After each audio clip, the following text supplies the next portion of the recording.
What's going on, boxing fans? Julian Williams here at the distance. I got a video for you guys. Prediction: Antonio Tarver versus Nagy Aguilera. Matchup takes place October the 15th. It's going to be on Showtime, Showbox, I believe. This is the heavyweight debut of Antonio Tarver. Antonio Tarver's been out of the ring since May of 2009. After his loss against Chad Dawson, Antonio Tarver's been doing some commentary for his Showtime Boxing. I believe he's doing a very good job as a commentator, and in the heavyweight division, I think he brings the division another name. But but we all yet to see what he's gonna do in the division, because he's yet to fight in the heavyweight division. He's talking a lot about fighting the Klitschko's and knocking out the Klitschko's and stuff, but I'm not even too sure if he can do that. We're not even too sure of his abilities as a heavyweight. And on top of that, he's not even a natural heavyweight. So anyway, Nagy Aguilera is coming off of a loss against Samuel Peter back in March. Samuel Peter beat him because he caught him a couple good times, and Sam Peter just stalked him, and he caught him with he put him down with a right hand and started to take him out with a left hand. Started with a left hand when he was coming back. So Nagy Aguilera is a fighter with no amateur experience, and pretty much just came into the fight game because he wanted to, and you have to respect a fighter like that. He's coming into the game because because he wants to, because I guess he loves the sport, and not necessarily for money or what's glorified in the sport. But he comes to fight. Every time he fights, he comes to fight. His most notable opponent was Oleg Moskayev.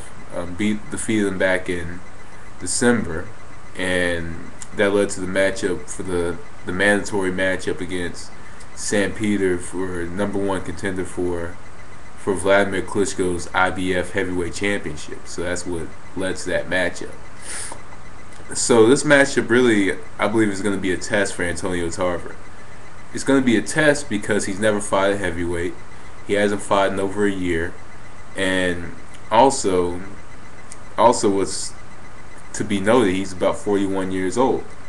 And today in the game, there's a lot of fighters who are over the age of 40, especially fighters who fought and were in their prime and on top of their game around the same time Antonio Tarver was on top. Because remember when Tarver was on top, Bernard Hopkins, Roy Jones Jr., and Glenn Johnson, those were top fighters in their division. I take that back because Hopkins was a middleweight, but at the same time, all those top fighters were in their mid to late 30s. And also something to mention and something to add is Antonio Tarver.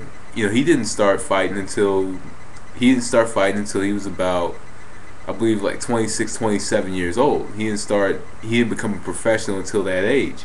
So maybe he's trying to, because he got in trouble and had a problem with drugs. So maybe he's trying to make up those years, but he didn't do much of a good job for himself by missing the last year or so. But anyway, that's besides the point. Onto the fight. Nagy Aguilera, his biggest problem is he doesn't set up anything with his jab. A lot of his punches are just straight up power punches and not set up. He doesn't set up anything. He kind of jumps from the outside to the inside. He squares up a little bit. Has the hands the hands are like right beside each other. He has trouble protecting himself from the jab, and especially against quick opponents. And also, he's very susceptible to left hands when he's going back. And then when he's standing there, he has trouble. He catches rights when he's standing there. So this is kind of the perfect opponent for Antonio Tarver in a way. In this matchup for Nagy Aguilera to win, Nagy Aguilera has to keep his range. Range is the important factor in this matchup. Range and power. He's going to be. We all know that Nagi Aguilera is going to be the bigger man coming into the ring. Maybe I'll say 235, 240, a little higher. I think he'll be within that weight range. Aguilera, being the bigger man and the heavyweight division being his home, he's going to have to pretty much welcome Antonio Tarver with open arms coming into the division. He's going to have to.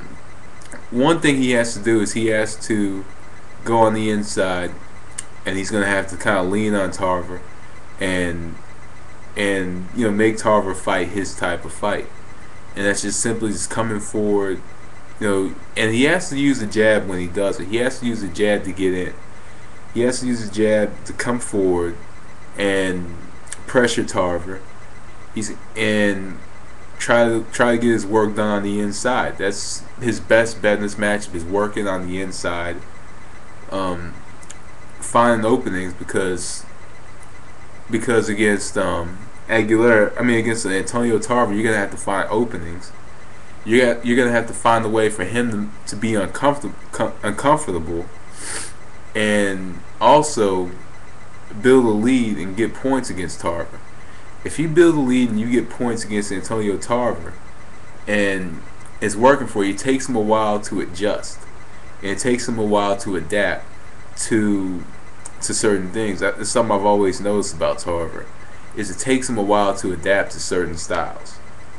And I think that if Aguilera comes in and he catches Tarver off guard, take advantage of the fact that he's been out of the ring for a year, and there's going to be some ring rust. He has to take advantage of all of that. He's going to have to come out and he's going to have to work, and come out guns blazing, really, in this matchup.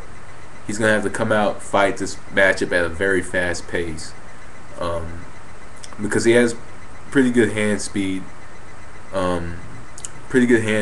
He knows how to fight from a distance and knows how to fight from a range, and he's going to have to use that to his advantage, being the bigger fighter in this matchup. Antonio Tarver, in this matchup I think Tarver, he's going to have to find a lot of openings. The openings is going to be the key issue to beating Nagi Aguilera. With Nagi Aguilera, I think that you have to simply dissect the fighter like that. You're gonna have to come in with different things. Something that's gonna be open for Antonio Tarver after he throws his southpaw jab is the left cross. He's very good at throwing the left cross, and it's a punch that he sets up using his jab. The left cross is gonna be there when Nagi Aguilera goes backward, because when he goes backward, he drops that right hand. Antonio Tarver can come over the top, hit him with that left cross or overhand left. Pretty much left hand punches, straight left hand punches are pretty much Antonio Tarver's bread and butter. And to me, looking at his fights, he kind of specializes in throwing that left hand. It's the same punch that knocked out Roy Jones, the left hand. Against Nagi Aguilera as well, Tarver has shown some ability to fight on the inside, but they're against opponents that he could get away with fighting on the inside against. Like for example, I think it was Clinton Woods. It was I forgot who it was. I think it was Clinton Woods. He fought, and he was pretty much fighting that fight on the inside, and outworking him on the inside. And see, Tarver's skill is very subtle, because when he's on the inside, he kind of dips that shoulder to avoid punches, and it's something that a lot of people don't see. He kind of dips that shoulder, and he kind of comes underneath, and he comes back up, and he throws a very good left uppercut. But this is only on the inside. He throws a very good left uppercut on the inside, countering a right hand shot. That's something I've noticed. And against Aguilera, I think that he has to take advantage of the fact that Aguilera doesn't set up anything with a jab.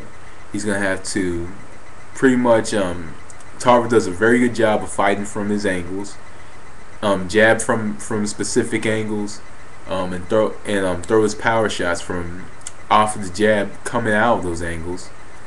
And I think he could pretty much very well take this matchup if he comes in and he does what he's supposed to do, fights this matchup technically, and be very technical, take advantage of having boxing experience in the amateurs, and facing the opponents that he's faced, take advantage of it and utilize it in this matchup.